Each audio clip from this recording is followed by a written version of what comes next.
बिस्मिल्लाहिर्रहमानिर्रहीम। अस्सलाम वालेकुम डियर व्यूअर्स, आप सबको मैं अपने चैनल में खुशामदीद कहता हूँ। जैसे कि आपको मालूम है कि हमने सेल ऑर्गेनेली शुरू किया है और इसी सिलसिले में आज जो है हम एक नेक्स्ट लेक्चर आपके साथ शेयर करेंगे। आज का जो हमारा टॉपिक है वो है साइटोस्केलेटन, या इसका दूसरा नाम है साइटोमस्कुलेचर। तो साइटोस्केलेटन बेसिकली ये होता क्या है, तो यहाँ पर दो लफ्ज हैं, one is the cyto and the next one is skeleton।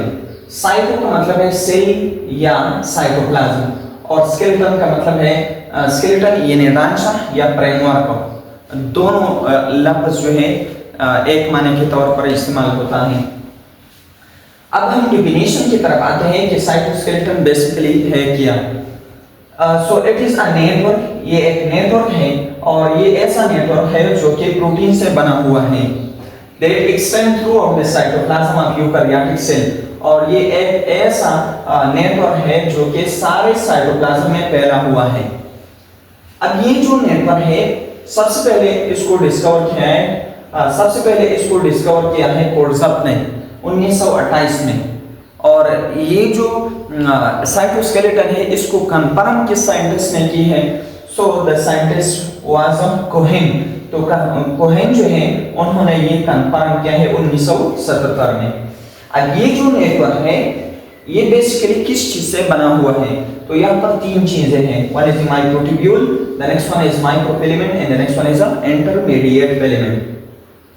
ये जो तीन चीजें हैं माइक्रोट्यूब्यूल, माइक्रोफिलामेंट, इंटरमीडिएट फिलामेंट, ये किस प्रोटीन से बना होता है। सो प्रोटीन प्रेजेंट, यहाँ पर एक प्रोटीन है जिसका नाम है एक्टिन, दूसरा ट्यूबुलिन, तीसरा मायोसिन और इसी तरह ट्रोपोमायोसिन। ये जितनी भी प्रोटीन है ये बनाता है इन चीजों को, माइक्रोट्यूब्यूल को, माइक्रोफिलामेंट को और इंटरमीडिएट फिलामेंट को। अब सबसे पहले हम माइक्रोट्यूब्यूल को डिस्कस करेंगे कि माइक्रोट्यूब्यूल होता क्या है। तो ये जो माइक्रोट्यूब्यूल है बेसिकली ये दो प्रोटीन से बना होता है। One is the alpha tubulin और दूसरा जो है बीटा ट्यूबुलिन। ये दो प्रोटीन जब कंबाइन हो जाता है तो ये एक मॉलिक्यूल बनाता है dimer. This is called dimer. अब ये जो है अगर फर्दर ये डाइमर जो है ये इकट्ठे हो जाते हैं तो ये एक लॉन्ग फिलामेंट को बनाता है, ये एक लॉन्ग स्टिक को बनाता है जिसका नाम है प्रोटोफिलामेंट। और ये स्टिक या ये फिलामेंट जिस अमल से ये बन जाता है उस अमल का नाम है पॉलीमराइजेशन। एक एमसीक्यूज भी आप याद रखें कि ये जो प्रोटीन है ट्यूबुलिन ये तकरीबन 445 अमीनो एसिड से ये बना होता है। Amino acid is the building block of protein. Protein की जो बुनियादी यूनिट होता है वो अमीनो एसिड होता है। अब यहाँ पर देखिए जब ये इकट्ठे हो जाते हैं और ये फिलामेंट बनाते हैं, so this process is called polymerization। इस प्रोसेस को हम कहते हैं polymerization। अब देखिए ये एक फिलामेंट है, इस तरह अगर 13 फिलामेंट इकट्ठे हो जाते हैं, कितने 13 फिलामेंट अगर इकट्ठे हो जाते हैं तो ये एक सिलेंडर को बनाता है and this cylinder is called microtubule. This cylinder is called microtubule. अब यहाँ अगर आप देखिए यहाँ पर ये माइक्रोट्यूब्यूल, ये सिलेंडर, ये तीन है। This is called triplet। This is called triplet। और ये टोटल कितने हैं 9। तो अगर 9 को आप 3 से जरा दें तो यहाँ ये बन जाएगा 27। तो अगर 27 इस तरह माइक्रोट्यूब्यूल जो है ये कंबाइन हो जाता है तो ये एक स्ट्रक्चर को बनाता है जिसका नाम है centriole. This is called what centriole. अब ये सेंट्रिओल जो है इसकी बुनियादी फंक्शन क्या है, ये बेसिकली एक किस्म की फाइबर बनाते हैं, तारे बनाते हैं जिसका नाम है स्पेंडल फाइबर। और ये स्पेंडल फाइबर ऐसा करता है कि जब सेल डिवीजन होता है तो ये अपोजिट क्रोमोसोम को अपोजिट पोल में ले जाते हैं। फॉर एग्जांपल ये अपोजिट पोल है और ये अपोजिट पोल है, तो इन्होंने इन क्रोमोसोम को डिवाइड किया और एक क्रोमोसोम यहाँ पर आ गया और ये यहाँ पर आ गया। So the formation of spindle fiber is done through centriole। ये centriole जो है बुनियादी काम इसकी ये है कि ये स्पेंडल फाइबर बनाता है। इसके अलावा ये जो माइक्रोट्यूब्यूल है ये सीलिया को बनाता है। अब सीलिया क्या है, पैरामीशियम के ऊपर जो लोकोमोटरी ऑर्गन होते हैं यानी हरकत के लिए जो ऑर्गन होते हैं, दिस इज कॉल्ड सीलिया। इसके अलावा जो ह्यूमन स्पर्म है, तो इस स्पर्म के पीछे ये जो टेल है, दिस इज कॉल्ड फ्लैजिला। तो ये जो फ्लैजिला है ये भी माइक्रोट्यूब्यूल से बना होता है।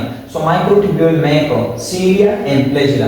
तो ये थी माइक्रोट्यूब्यूल। अब इसके बाद हम डिस्कस करेंगे हमारी दूसरा हिस्सा है, वो है इंटरमीडिएट फिलामेंट एंड माइक्रोफिलामेंट। तो सबसे पहले हम इंटरमीडिएट फिलामेंट को डिस्कस करेंगे और इसके बाद माइक्रोफिलामेंट को।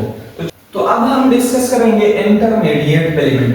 ये जो इंटरमीडिएट फिलामेंट होते हैं, इनकी डायमीटर यानी इनकी थिकनेस तकरीबन 7 मिलीमीटर होता है।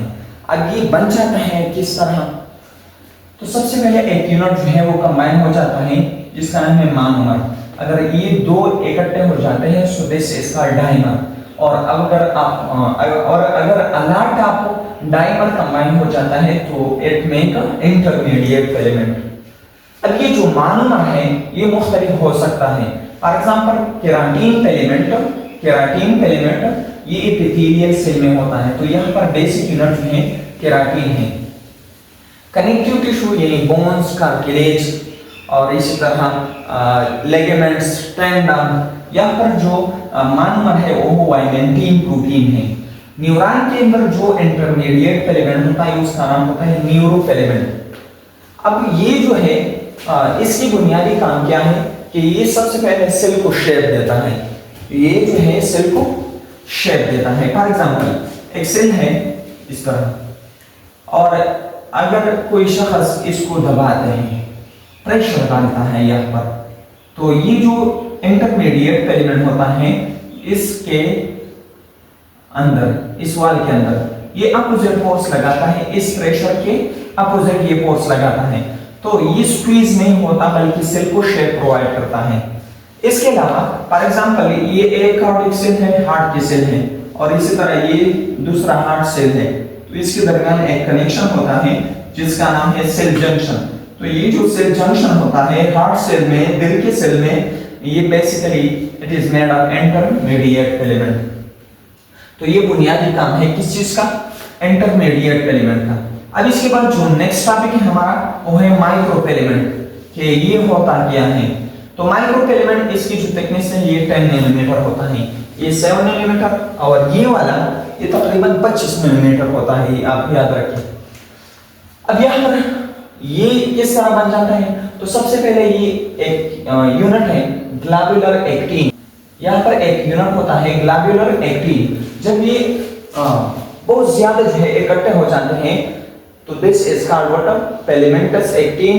अब ये जो 1 यूनिट है इसको हम मोनोमर कहते हैं, और ये जो अलॉट ऑफ यूनिट है this is called polymer.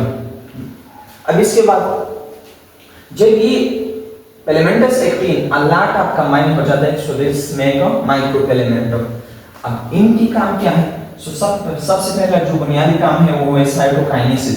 In cytoplasm की डिवीजन में ये मदद देता है, जिससे कि जिस तरह आप एक गुब्बारे को तार के जरिए आप जो है 2 गुब्बारों में कन्वर्ट कर सकते हैं, तो इस तरह ये जो है ये सेल को डिवाइड कर सकता है, यानी साइटोप्लाज्म की डिवीजन ये कर सकता है। इसके अलावा साइक्लोसिस, जो साइटोप्लाज्म में मूवमेंट होता है, मैंने आपको बताया है, ये साइक्लोसिस जो है ये भी माइक्रोफिलामेंट की वजह से होती है।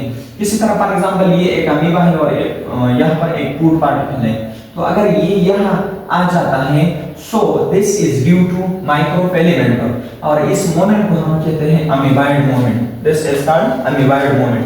इसी तरह अगर हम मसल की कंट्रैक्शन की बात कर लें तो हमारी मसल में जो कंट्रैक्शन और रिलैक्सेशन होता है ये बेसिकली माइक्रोफिलामेंट की वजह से होती है।